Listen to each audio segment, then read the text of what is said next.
The Pittsburgh Penguins have a new coach and a new direction, but what is that going to mean on the ice this year? Hunter Hodies of Locked On Penguins joins us to discuss that and what should be an eventful offseason in Pittsburgh coming up next on today's Locked On NHL Podcast.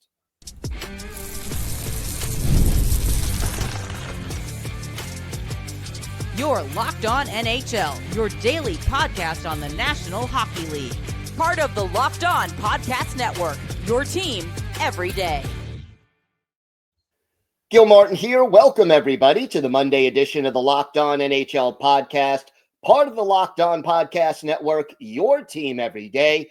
I want to thank everyone who makes Locked On NHL your first listen every day. Don't forget to subscribe on YouTube or wherever you listen to podcasts so you never miss an episode. It is my pleasure to welcome back to the show the co-host of Locked On Penguins, Hunter Hodies. And Hunter, it's been a pretty busy few weeks for the Pittsburgh Penguins. A new coach, a lot of change probably coming down the pike. Talk to me about Dan Muse and what he brings to the table for this team. I think 95% of the fan base, actually that number's a little bit low. I think 99% of the fan base did not know who the heck Dan Muse was before Elliot Friedman dropped that bomb on Twitter that there was word that he was going to be named the head coach. Literally 10 to 15 minutes later, the Penguins confirmed what Elliot had heard.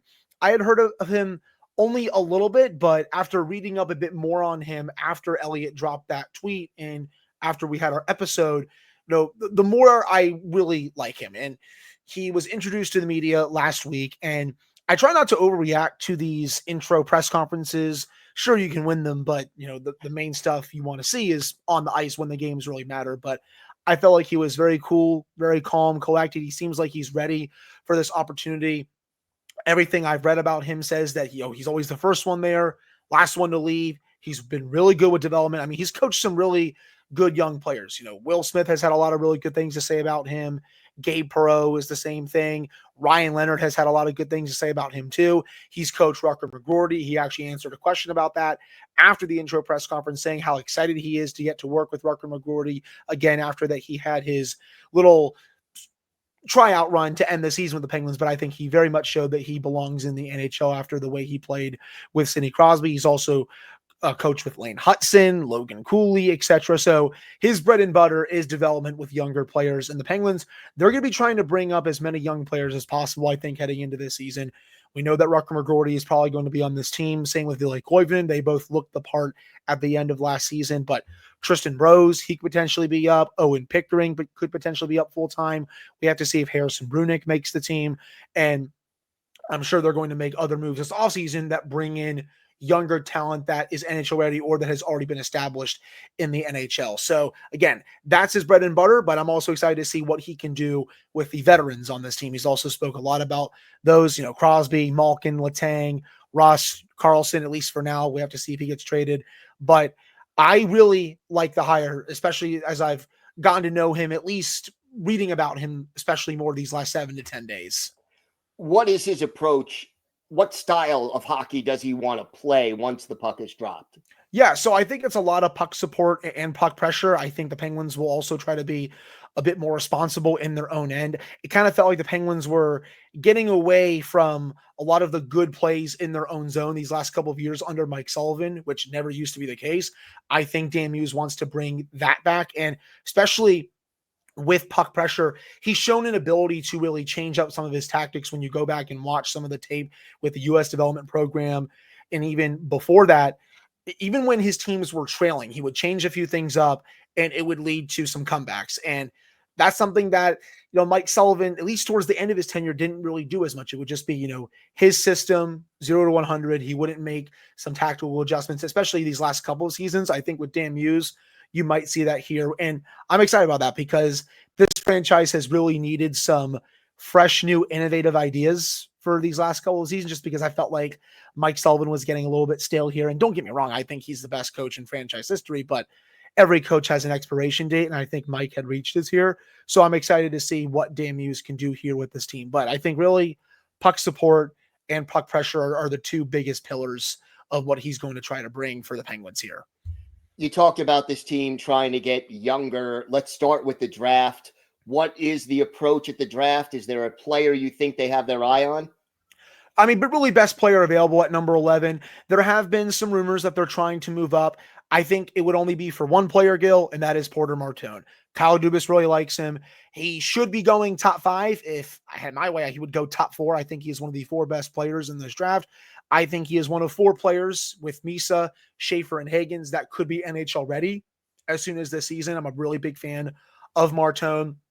A little bit of a power forward, but also just a really good skill player. He's kind of like a hybrid in terms of skill and power forward. My buddy and I compare him to sort of a Blake Wheeler type player, something that the Penguins could really use in their prospect system. So if he starts falling to 7 or 8, I could see Kyle Dubas and company trying to potentially make a call to try and trade up because, in my opinion, he would instantly become the best prospect in the system by a mile.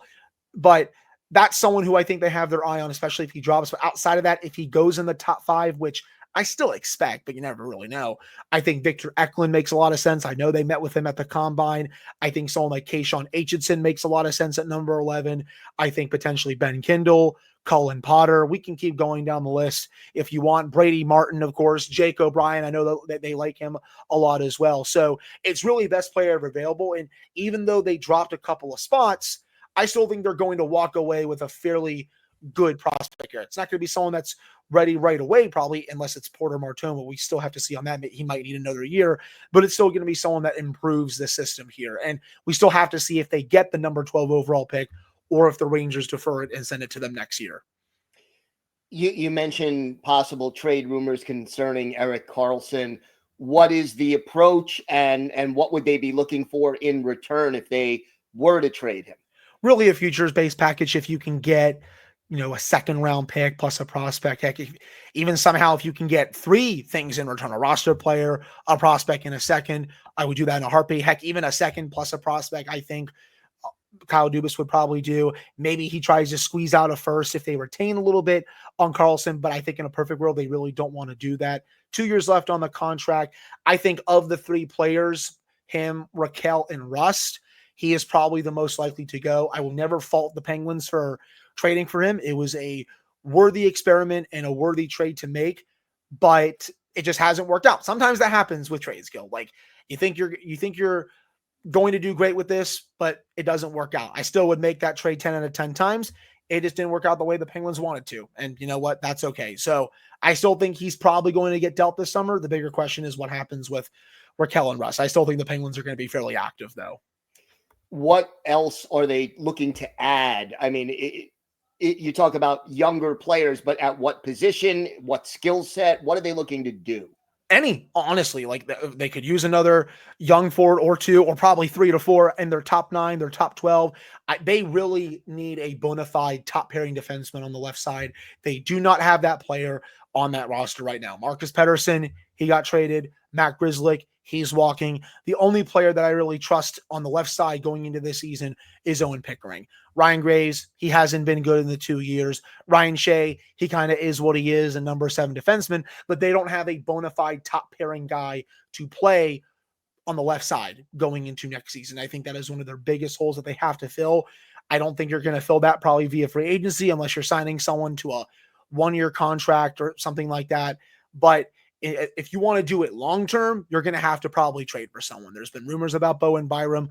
I like him, but you have to find the right partner for him. I don't think that's Chris Letang because I don't think Chris Letang can handle top pairing minutes anymore. No disrespect, to him. I absolutely love Tanger, but with where he is age-wise right now, I think he's better suited for a second or third pairing role. That's going to be a position that they really have to rework these next couple of seasons, the whole defensive group. I think you're not going to be able to fix this whole thing in one offseason. It's going to be multiple off seasons, but going into next season, I still think one of their biggest holes, if not their biggest hole, is on the left side and a top pairing left shot defenseman. Otherwise, getting some younger forwards into this lineup. I really think that's going to be the big way ahead here. And I really do think there's an avenue here where they can sell off some vets and B, potentially add an RFA via trade in signing that player to, maybe a 3 to 4 year contract, something like around those lines. All right. Well, I know it's going to be a very interesting offseason in Pittsburgh. Hunter, why don't you tell everyone where they can find the podcast and where they can find you and your co-host on social media? Yeah, you can follow the Locked On Penguins podcast wherever you get your podcasts, Apple, Spotify, YouTube, Amazon Music, all those good platforms. And you can follow me on Twitter at Hunter Hodies. You can follow the show's Twitter at LO_Penguins.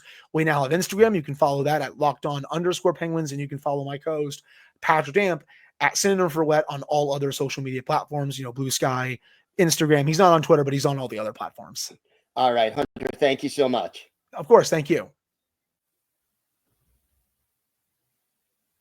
Today's episode is brought to you by your friends at Monarch Money. Ever check your bank account and wonder, where did all my money go? Between dining out, online shopping, and entertainment, it's easy to lose track, but that's where Monarch Money comes in. It's your personal CFO, giving you full visibility and control over your finances. Monarch Money isn't just a budgeting app, it's a complete financial command center. You could track all your accounts, investments, and spending in one place, so you stop just managing your money and start building wealth. When I started using Monarch, I realized just how much I was spending on food delivery. Now I budget smarter and save more. I love eating out, but, not at the expense of my financial well-being. Instead of juggling multiple apps, you could use Monarch to check your finances, track spending, and even plan long-term goals. So take control of your finances with Monarch Money. Use code LOCKEDONNHL at monarchmoney.com for 50% off your first year. That's monarchmoney.com. Code LOCKEDONNHL for half off your first year.